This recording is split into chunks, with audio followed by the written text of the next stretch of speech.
Hello and welcome to the Ireland on the Fly podcast about the people and places of fly fishing in Ireland. For this week's episode, I speak to Monica Hayes, who has produced a 6-part radio documentary series for KCLR called Make Way for the King. It is a documentary series that not only informs and motivates, but also calls for action in protecting and conserving the salmon population in the River Nore. Monica spoke to scientists about the future of our iconic fish and also captured the memories of days gone by from local ghillies and anglers, whom you'll also hear from in this podcast episode. Make Way for the King is a documentary of interest not just to salmon anglers but to those worried about protecting the fish. And I first asked Monica about how her own interest in the story came about. I have no background in salmon, no background in fishing.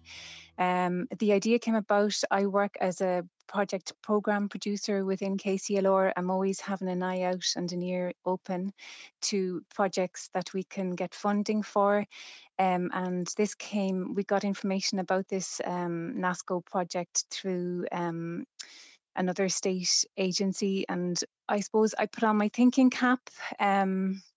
Thought about what we could do and what we could deliver, given the fact that we have our wonderful River Nore flowing through Kilkenny.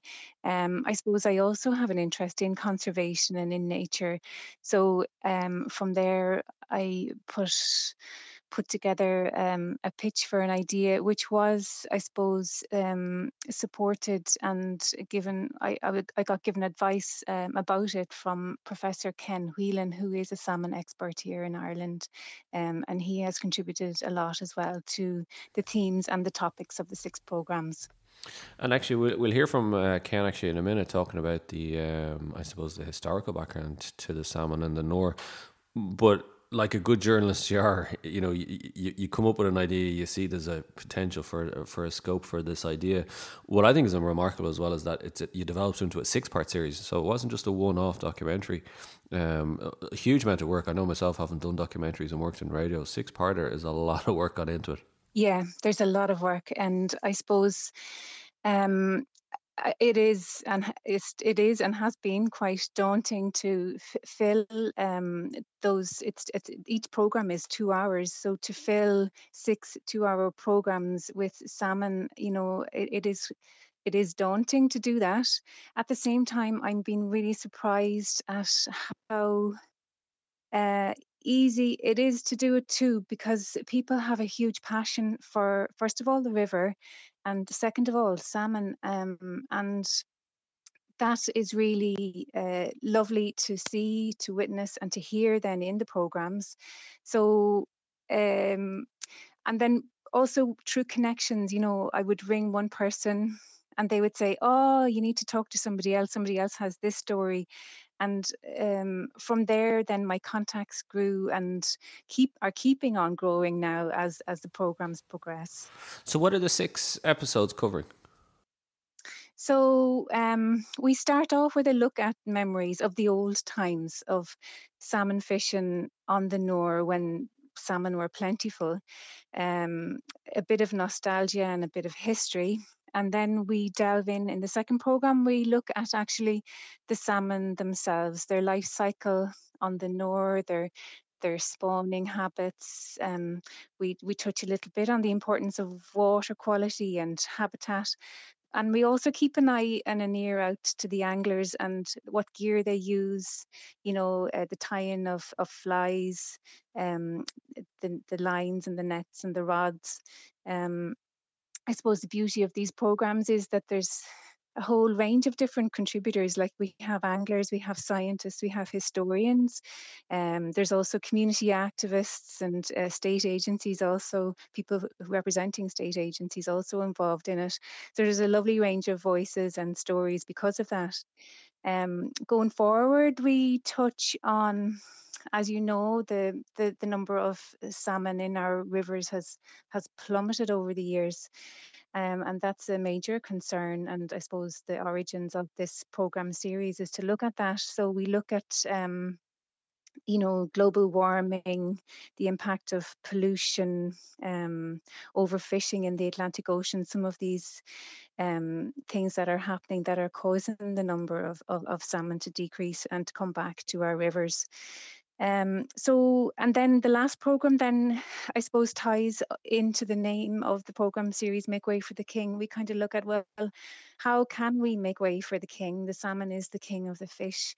How can we do more to make way for it? What can we as individuals in our small way do to make sure that the numbers of salmon are conserved, and that they keep coming back to our rivers? Sounds incredible, Monica, and you've covered so many bases there, and really there is so much. And I think what's important in terms of what you said there is the fact that it's not just anglers you were speaking to. It was conservation, it was environmental, it was scientists, it was state agencies, and you don't have to be a fly angler or into fishing to appreciate the salmon, especially in terms of their endangered position within the ecosystem at the moment. So I think this will definitely be of interest, just beyond just salmon anglers themselves. Were you surprised at anything that you learned from it? I suppose because you were kind of coming in at it from an outsider's perspective, but were you shocked at kind of how endangered they are looking to the future? I am, and I feel kind of a sadness about it. What sticks in my head, I guess, from conversations with the anglers, and with the scientists, with Professor Ken Whelan in particular, I've learned, that salmon are a key indicator species, and they're showing to us like what's happening in the ocean, what's happening in our environment. And they're suffering. They're maybe coming back with disease, but they're also coming back in smaller numbers. And if that's what's happening to the salmon, then what's happening to the other creatures in the ocean, and what ultimately will happen to us as a human race? So, I think, you know there's it there's there's a reason why, in mythology, and in not just mythology in Ireland, but in mythology all over the world, the salmon always play a part in that. And our salmon of knowledge story is quite significant in that, the salmon are giving us knowledge and giving us information that we should pay heed to, and maybe we should take time to look at our own actions and how it's impacting on global warming and on the environment. I think that's a really nice way of putting it, actually, yeah, because obviously traditionally there was the salmon of knowledge, but like you said, they're still giving us the knowledge, maybe not in the kind of practical sense of food and sustenance now, but they are very much kind of the canary in the coal mine in many respects, in terms of Exactly. what's going to the future. Obviously, KCLR, it's Kilkenny and Carlow on the River Nore. There's a big history of salmon fishing there on the River Nore. And you spoke to Ken Whelan about the kind of tradition and kind of how far back the actual presence of salmon is in the Nore in the area, didn't you? We did. Once again, like, we were so lucky to have him as a part of the series, and he contextualized to us and for our listeners just how long the salmon have been coming to our rivers, and he also went on to kind of reflect, as I've just been talking about, the significance of salmon in cultures all over the world. And I suppose it's due to their longevity in our waters that we really need to take time and put in an effort to conserve them. Well, let's have a listen to Professor Whelan explaining the kind of long tradition of the salmon in the Nore. Yeah, the salmon, not alone in the Nore, but the salmon in Ireland have been around for at least 10,000 years. But a very interesting thing about the Nore, the Barrow and the Suir is the fact that genetically they are very, very, very special. And we think that they were perhaps some of the very first salmon to colonise rivers in Ireland because their genetics is just so different. And we know that fish like char, which is a lovely colourful fish that we have in some of our lakes left over from the Ice Age, trout and salmon started to nose into these rivers about 14,000 years ago. And we think some of the earlier inquisitive fish probably came by us here in Thomastown. So I think that's a fantastic note to begin things, to think that we're looking back all those years. And our job really now is to protect and conserve this absolutely fantastic creature. So Professor Ken Whelan there explaining the kind of long tradition of salmon in the Nore. But Monica, did you find though a lot of the time when you're kind of delving into salmon fishing, a lot of it was in the past tense, in the sense of memories from the anglers, talking about the good old days. Yeah, and anglers love to talk about the good old days. Our program would have ended at 6 o'clock on that Tuesday evening, but like they were still there. It was an outside broadcast. They were still there at 6:30, gathered together on the wall, socially distanced, but chatting away about the old times and their memories of salmon fishing. We were lucky to have the likes of Eddie Cody, whose father worked the big net in Inishtig, and he talked about the significance of the salmon within the local economy, as regards generating money for the people in the village, and how the salmon then would have been collected by an exporter from New Ross, who would have sent the salmon to London via Rosslare to be there the next day at the fish markets. Like, I find it very hard to put my mind into those times now, given the fact that I wouldn't be able to see a salmon in the river, and I know other anglers would have the same difficulty, because their numbers are so few. I suppose we were lucky, as well, to connect with. Um, there was a lot of landed gentry living around Thomastown and Inishtig, and they kind of played a huge role in the fishing enterprise as well. The McCalmonts and Mount Juliet and the Thai family in Inishtig, so they kind of controlled the fishing and the river. So we also had Joe Dunphy, who was a former school principal in Ballyhale in County Kilkenny, and his father worked with the McCalmounts, and he had some great stories as well, from those days. Let's have a listen to Joe's memories there. My father and my grandfather were both fishermen in Mount Juliet in the estate. They were the fishermen there back in the 20s, 30s, before I was born actually.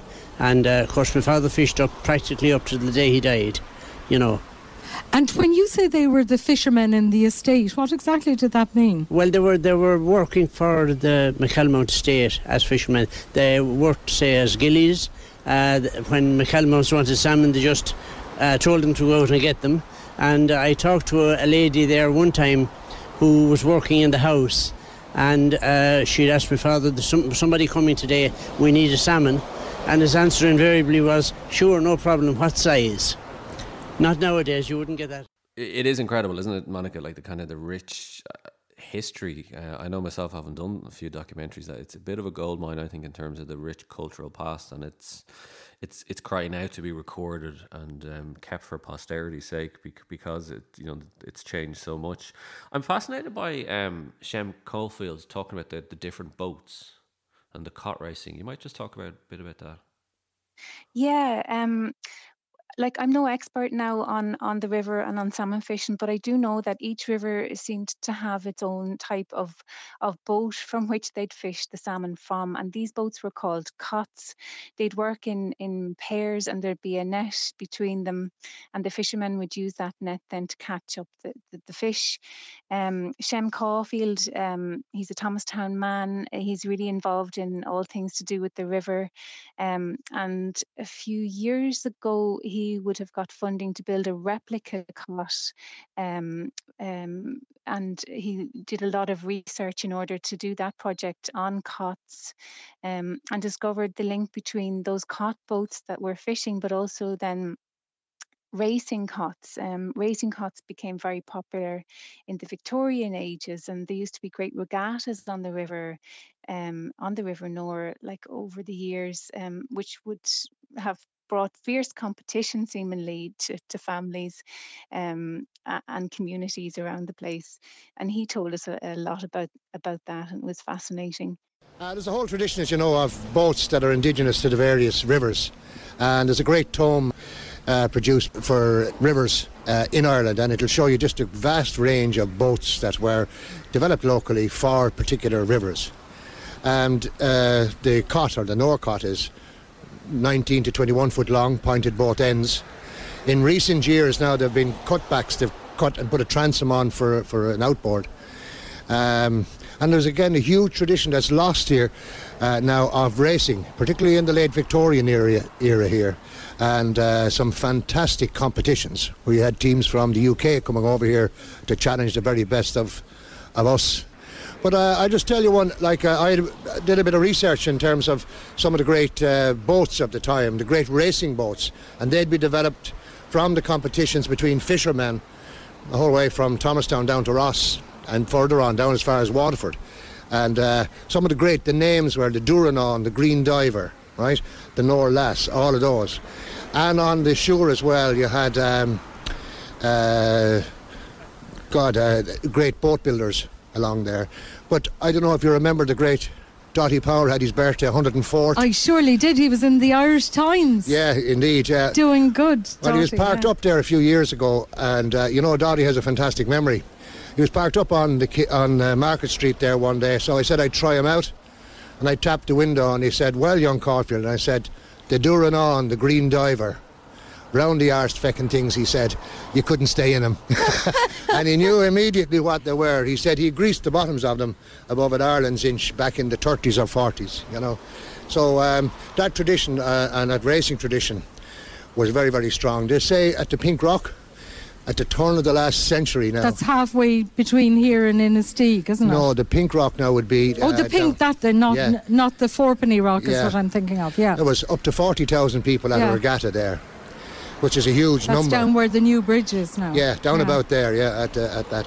So, as I said, the Victorians were big into their outdoor sport, rowing, paddling, all of that. And caught racing really took off. Coming out of that, Monica, drift nets was obviously another issue that you kind of explored, and people maybe forget about kind of what a big role they played and then how contentious they were at the time. Maybe just give me a bit of background to that. Yeah, I suppose I have memories going back 20 years ago where I had seen placards around the place, that said "Stop drift netting now" and "Save our salmon." And that period of time was recalled as well during the programme. Sue had done an interview with a local fisherman in 1991. His name was Ned Ryan, and he was an angler and an activist, and he was well before his time in what he had to say, about drift nets, and about how wonderful the salmon were to be able to still continue to come back to the river at that time, despite all the obstacles that were in their course, in their way, in making their way back down. And she would always love the line that he says at the end, that they deserve a medal, those salmon, and we should really protect them. Let's have a listen to that fascinating clip of Ned Ryan from 1991. I recommend that drift netting have to be either curtailed or scrapped completely. There's no law or order down on the western seaboard, down into Kerry. They don't even bother buying a licence now. They're supposed to fish with 40-foot boats. They get a licence for a small boat. Take out a 60-foot one. There's about 1,500 miles of man and filming up in Donegal. That's the first thing the salmon meets after coming out of the Faroe, out the feeding ground. They meet 1,500 miles of man and filming. It's the Donegal Wall. And from there then down to Kerry, it's ruthless game. And how they get down is a miracle. In fact, the other two get down should be decorated, so they should some kind of a medal for a man. They definitely shouldn't be killed. Hopefully someday we'll wake up to the idea and stop this. But we're the only country in the world now really have salmon, plentiful. And we're the only country in a position to maintain and increase that. And it's a wonderful thing to have to say. You have this wonderful fish, the king of fish, actually. As you said, a golden fish is he is golden now because he's golden. And the soon they wake up and do something about it. I mean, after all, I don't want to deprive anybody of a living. But then again, nobody's entitled to destroy any species, whether it be frogs or ghosts or foxes or you name it. Or badgers when they go to that. There's nobody entitled to destroy any species. We should hand over our state to our children, the same as our grandfathers and our grandparents did down through the years, hand over to us. We should hand over the same to our children and our future generation. And hopefully it's headed for that somebody somewhere along the line will wake up to it and say enough is enough. Just on the drift nets, Monica, Professor Ken Whelan then had a lot to say on this as well. He did. Professor Ken Whelan took up on that. I mean, it was a very politically fraught situation and a debate, and he expanded on that along with Bobby Wims as well, who was also very active at the time in Thomastown in wanting to ban the drift nets, which they were successful in doing.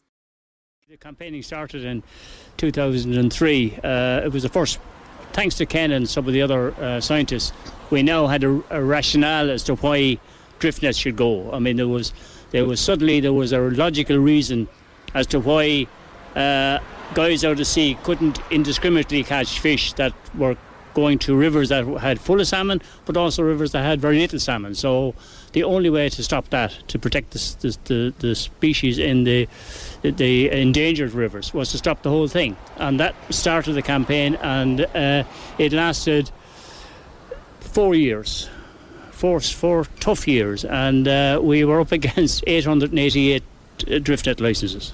And politics. But the science won out. Europe won out to a large extent, and we had enormous support from anglers, and particularly anglers, I suppose, but generally people who just felt that salmon was worthwhile preserving. Why was it that so many drift net licenses were given out in the 1960s? It wasn't just by chance, and I think as scientists, I think maybe we've a little bit to add to the story, because only relatively recently we began to understand the kind of numbers of fish that were at sea and how these vary. And there is no doubt about it. I first came across it when my dad came home and told us that they were selling salmon in the local chipper, and the salmon was cheaper than cod. And that was in the early 1960s. And our science backs that up, because in the early 1960s there was an incredible survival of salmon at sea. And we now know that coming back to the Irish coast at that time, there was somewhere in the region of between 1 million and 1.5 million salmon coming back to the Irish coast. So there was actually an enormous surplus of salmon coming back to these wonderful salmon factories that were producing them. And of course, the politicians then realised that there was a few votes in this, and they started then to give out drift net licences like confetti. But a lot of people that got drift net licences were people with professions. So there was army officers, there was Gardaí, all sorts of people got these drift net licences. But the reason for that was because of the surplus. But as the numbers of fish started to drop, of course there was no sign of the numbers of nets dropping. So that's when it became really seriously problematic. Just finally, Monica, in terms of the overall series, do you get it? Do you think there's a certain maybe appreciation, maybe more of the Nore overall within the kind of cultural, historic, environmental landscape within the region? You know, that you get an appreciation of it from a past perspective, but also then how important it still is for the future. Yeah, I think so. When you look back at the history of the river, you know, it was, you know, maybe years and years ago, it was looked on as a sacred space. There would be loads of monks and hermits set up along the river, and they'd look at that as a prime location for their own spiritual advancement.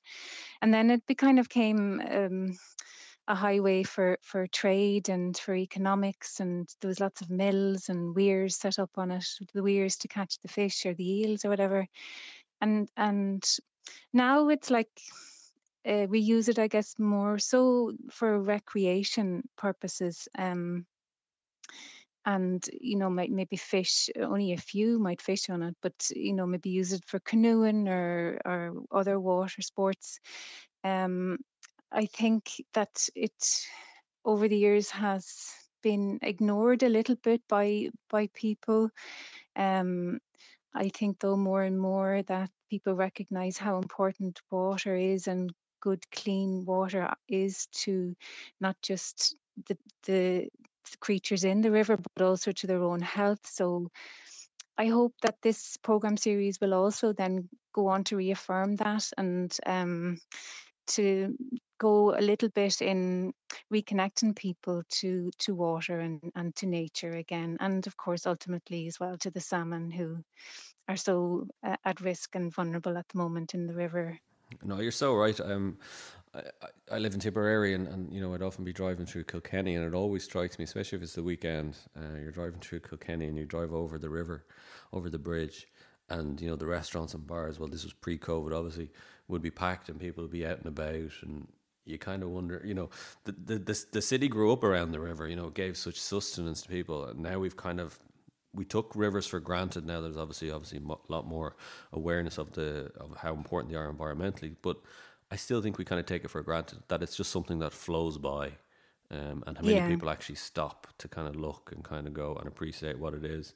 The only thing I would say is I think maybe since COVID, we've nearly gotten more of an appreciation now of the outdoors and of nature and environment. So the one thing I'm hopeful maybe as a result of kind of 2020 is that there is much more of an appreciation. But the flip side of that probably is there's still less people fishing. I think it was Joe who mentioned it there, is that you hardly see anybody on the river now.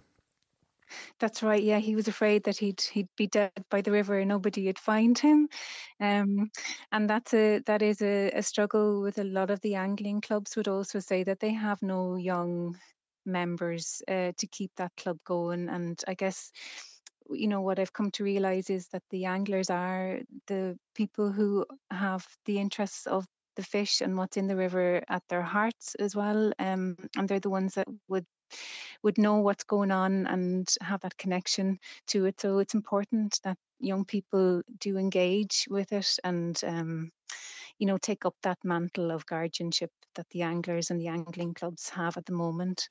Well, Monica, it's been an absolute pleasure speaking to you. The series, it's an incredible piece of work, 6-part series called Make Way for the King. It's on KCLR. It can be listened to, is it every week on KCLR96fm.com, is it? Yes, if you look up our website, you'll find all the programs will be uploaded to the Make Way for the King webpage. So each Wednesday we'll have each new program uploaded to there, so you can listen back to it there. And I hope that people will enjoy it. Salmon anglers definitely will, and they'll definitely appreciate it in terms of the stories, from what you've heard in terms of people's memories, but. Like we said, it's also the bigger picture here in terms of the environment and the future of the fish is what's being addressed as well. So definitely check it out. It's on KCLR96fm.com. And Monica Hayes, congratulations for producing an incredible 6-part series. Thank you very much, Dara. And I just want to say a thank you to the presenter of the programme, who's Sue Nunn, who's doing a fabulous job with her enthusiasm and interest in the programme series, and her lovely engagement with her contributors. And she's really enhancing the programme with all those attributes. So thank you to Sue as well. My thanks to Monica Hayes for joining me on the show. And to listen to the series, just go to KCLR96fm.com. Don't forget to rate, review and subscribe to the Ireland on the Fly podcast on Apple, Spotify or wherever you get your podcasts from. You can also keep up to date on IrelandOnTheFly.com as well as on Instagram, and I'll be back with another episode about the people and places of fly fishing in Ireland.